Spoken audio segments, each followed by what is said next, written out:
everybody, I haven't talked to anyone in almost a year doing reviews, and I've actually been quite busy with some projects, and we're going to look here a little bit at some of the stills from projects or screen grabs from projects I've done over the last year.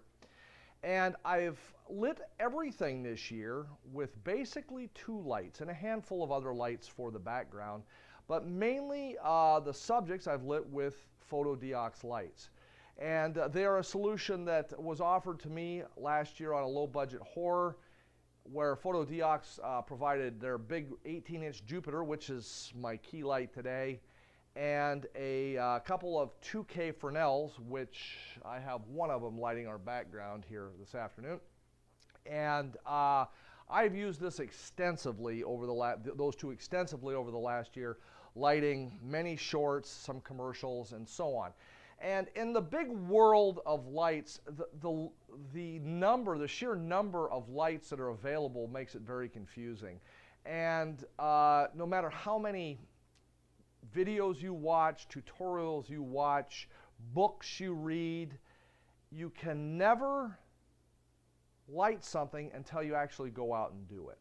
You have to practice, just like you have to practice a musical instrument. You have to refine your craft. So that's what I'm going to talk to you about today, and I'm going to show you one of the newest additions to the Fotodiox lineup that they sent me. We're shooting a short here in a couple weeks that we're going to use this light on. And if you go on to about any music video set now, commercial set, movie set, they have the Airy light panel, the S60. Fantastic light. But for the economical filmmaker, the hobbyist, it's just not achievable. One, if you want to rent it, it's good luck getting your hands on one because they're not that available. And two, they're very expensive, about $6,000. Okay, well, here's the Fotodiox Prismo 1x1. It comes in a little roller bag. Plenty sturdy, just like the 18-inch Jupiter. It stood up, the one for the Jupiter stood up the last year, being dragged inside and outside through the mud and everything else, weather. This does come with a decent set of barn doors. I looked them over pretty good. You can tighten them up, which is a good thing over time because they all seem to loosen up. It has a little soft box here that has its own carrying case. Plenty of cord, plenty of DMX cable. I would say, I think it's 10 feet of cord. Good stuff because everybody seems to cheat you on that. Anyway, there's that. There's the ballast. The light itself is strapped down inside the carrying case, so if it gets banged around, it doesn't move. It sits face down. Has a little leg crate on the front for diffusion. Well made. I don't see the difference as far as quality between the build quality on this and that of a Airy Sky panel. They seem very similar. It has an instruction manual. The case I said is it's all padded on the inside. Oh, we have a remote for it as well. It takes a couple batteries if you want to run it from a remote, which is pretty handy for your gaffer if you don't lose it on set, which is what I tend to do. Anyway, that's what comes inside the box. Okay, let's take a look at the back of the panel here. This is the back of it. And our controls, they're pretty intuitive, very similar to the light panel or the sky panel. These are actually easier than the light panel because they're not hidden. It does have a remote too, so it really shouldn't matter where they're located if you get it up on the ceiling or something like that. We have the Cct mode, which is just basically what I'm in now. We have we can control the color temperature all the way up to 10,000 K, and it goes down to let's see, 2800, which is pretty cool. So you can kind of see in the background what this is doing. I only have this at 11%. This is equal to a 1.5K if you're comparing it to a tungsten light. Now, that being said, I kind of like this because it goes all the way up to 10,000, which is great on a cloudy day. We did use this outside in the shoot this last weekend, and it was great fill. I'm going to show you some of the shots from this short that we did. Next thing we have the filters. This is what I've used the most. It will go from full CTB all the way down to, we have all kinds of them, pink. Anything you can basically get from Roscoe or the other one, what's his name? I can never remember. Anyway, so CTS, which is like my favorite gel when you're doing things because that's colored a straw or change the straw, or whatever you want to call it. It's great for afternoon effects. So with a full CTS, it always starts out at a 0 intensity, I found, but we can do this. We change the color, best color, so it's going to go to 3200, and we can, let's see what I do. There, with daylight balance now, it's like you're taking your daylight balanced HMI or whatever and throwing a CTS over the top of it, and we run the intensity up to 100%. You can kind of see in the background there that would be simulating, oh, I don't know, a nice afternoon kind of light. So that's that one. Let's see what else we've got. That's all the filters, or the gels, if you want to call it that. So the list is pretty much endless. If you have it in your box, or if you're a gaffer or whatever, you're a lone DP, you don't have to run around with a box of gels with this.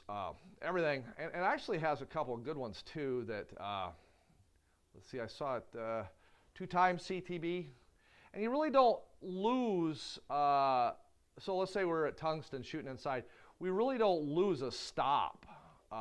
If you're going to throw 2 CTBs on gels on a 1.5K, you're going to knock off 3 stops probably when you do that. This doesn't do it. So this would be with a daylight with a double CTB on it.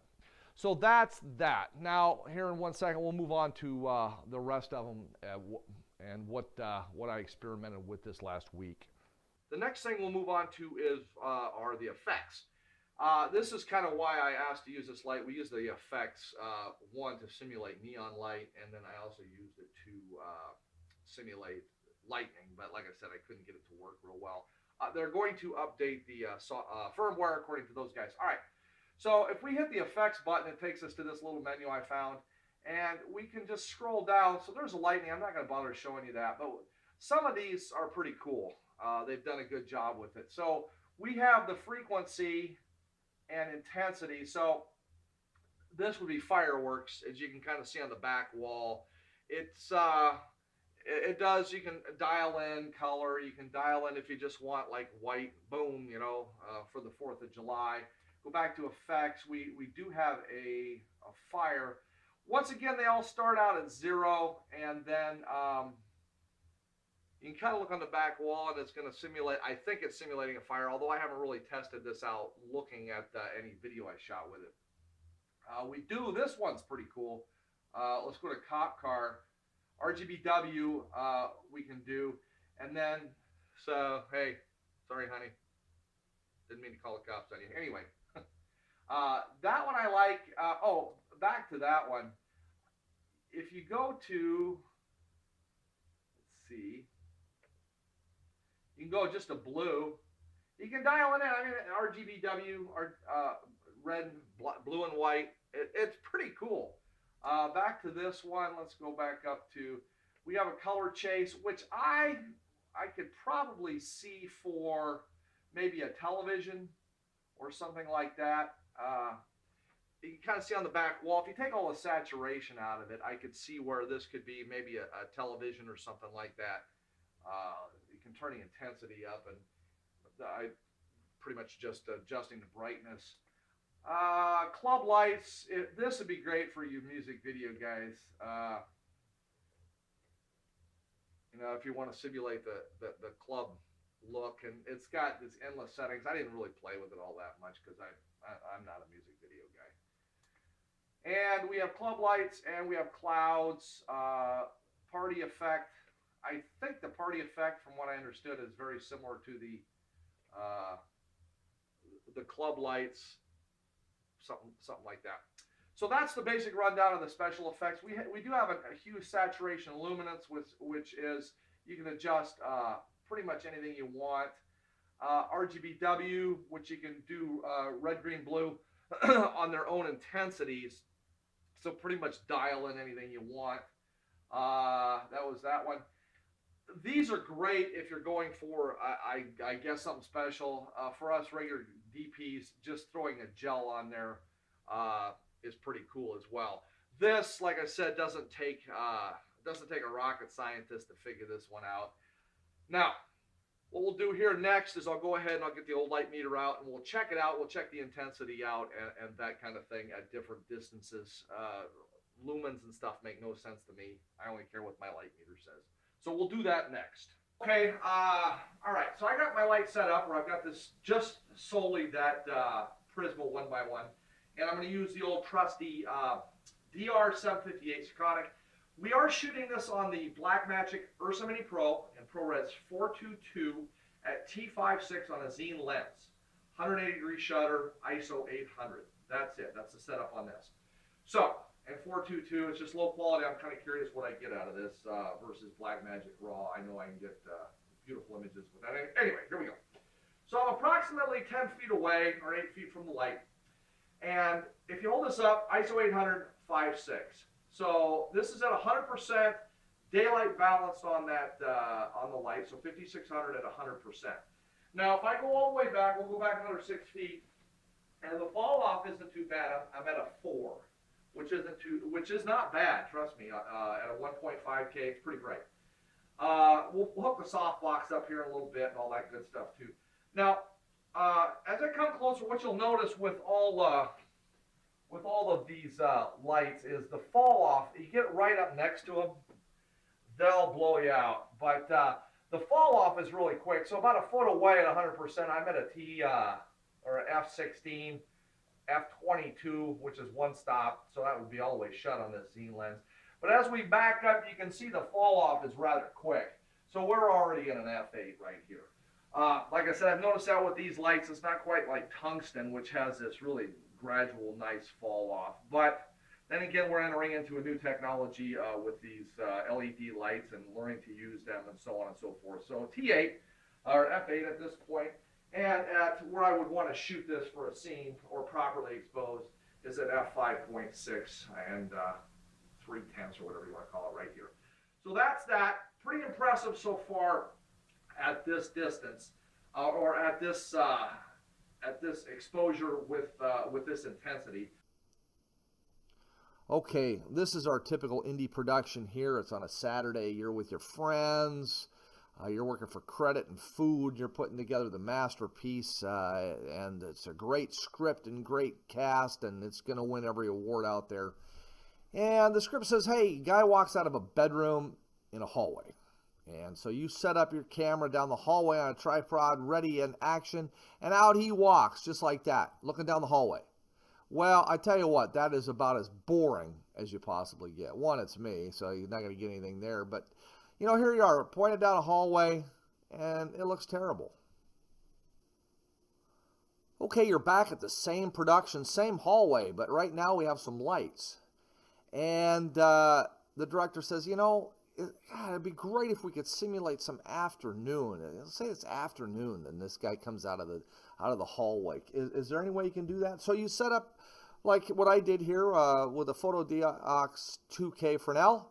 On the right, the LED light with Cucalora simulating some blinds. On the left, he's going to come out, and it's this fantastic actor. And he walks out into the hallway, and yes, there he is. Got a little bit of contrast and everything in the shot with some shadows. We got some afternoon sunlight. Well, the fill light up front would be the 18-inch Jupiter that I have dialed way back. Coming from the bedroom, I have that little sky panel from Fotodiox that I showed you dialed in with CTS. So now this is even much better. So now we actually have some production value. Same hallway as before, but now we have some lighting. All right. Well, you guys go on your little indie production here. You go and you have some of the crafty stuff, some of this fantastic pizza that's been delivered. And the director says, you know what, I want to reshoot that down the hallway. But I want this to be at night. You know, this is a horror movie. You know, everybody's making horror, so let's do this. He goes through nighttime, so the actor walks out. Now, here's what we have. Kind of simulated a little bit of nighttime right here. Same thing. All I did was change color, temperature, and move the Cucaloris around. So this is the production value that you can kind of get when you're looking at all of with just a couple of lights. And also I took and I did a double CTB with that little sky panel.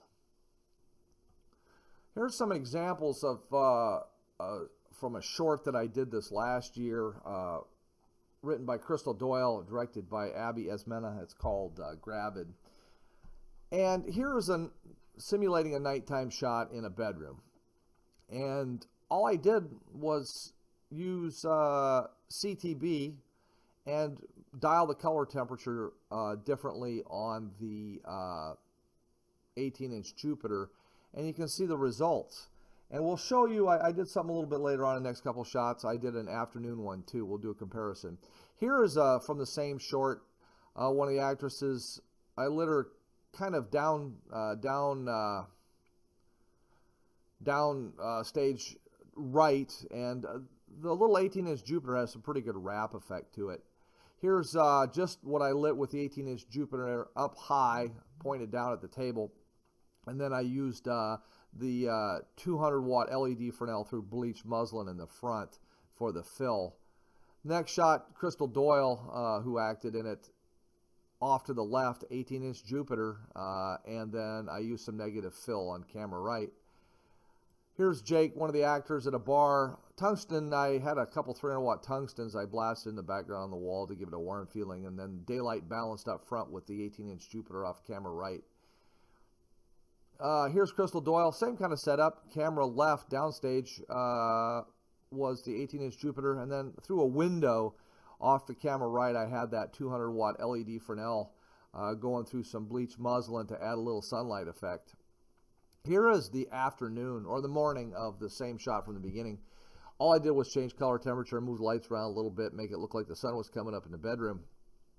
And once again, we don't have a whole grip truck. These are two lights, a couple Fresnels that I had, and Daniel Townsend, a gifted gaffer that I work with a lot, went ahead and rigged all of these lights and set them up and moved them around so we could get these shots. Here's again the nighttime and then the daytime. Last shot I'm going to do is from this last weekend. This is David Gaylor, one of the actors in a little short called Johnny Prophet. Off to the left, camera left, is that 18-inch Jupiter as a fill, and you can see I used it. It kind of gave us a little eye light. And then on the right is that new little panel, light panel, RGB panel that I was displaying from Fotodiox as well, and it's outside the window blasting in. And I have that set at 5600 through a softbox. On the back, you can see kind of there's a little bit of light coming on the back. I used that 200-watt Fresnel through a Cucaloris to cast a few shadows, put some light on his hand, make it look like it was more of a window type scene. Here is, once again, this is just two lights. Behind them, in this bank heist movie called Strike It, we use the 18-inch Jupiter as the backlight, or their hair light, or whatever, or lack of hair light for poor Doug here. And in front, we used, through bleach muslin, we used that 200-watt LED Fresnel for the fill. This is the last shot, and then I'll kind of give you my overall impression after using these lights. Two of them for a year, and the Proximo for about a week now. Here's Tommy Graybeck and the first movie we ever worked on together, a little horror from last year. I lit this off to the side. You can see on the side of his face here, that was with that 200-watt LED Fresnel through some 250. From the front, as you can see, although when he's moving in the actual shots, you can't really see it, but there's the 18-inch Jupiter, and that's what I lit the front of them with. And then I had a 1K Fresnel tungsten that I used through Cucaloris to create some sort of scratch on the background. The lights have held up really well. The cords are long, they're sturdy, they've taken abuse, and they're reasonably priced. And anybody can go look at the competition, the Gemini, great light. The Airy Sky panel, I would take one in a heartbeat. They're just so expensive. And not all of us have that luxury. If you're going to go out and somebody's paying you a lot of money to shoot this stuff and it's in the budget, why, definitely get it if that's what you want. But there are cost-effective alternatives to all of this stuff. Anyway, Thanks to Fotodiox for letting me use their light this week, and I may buy it. I don't know yet. And I want to thank everybody for watching. Have a great day.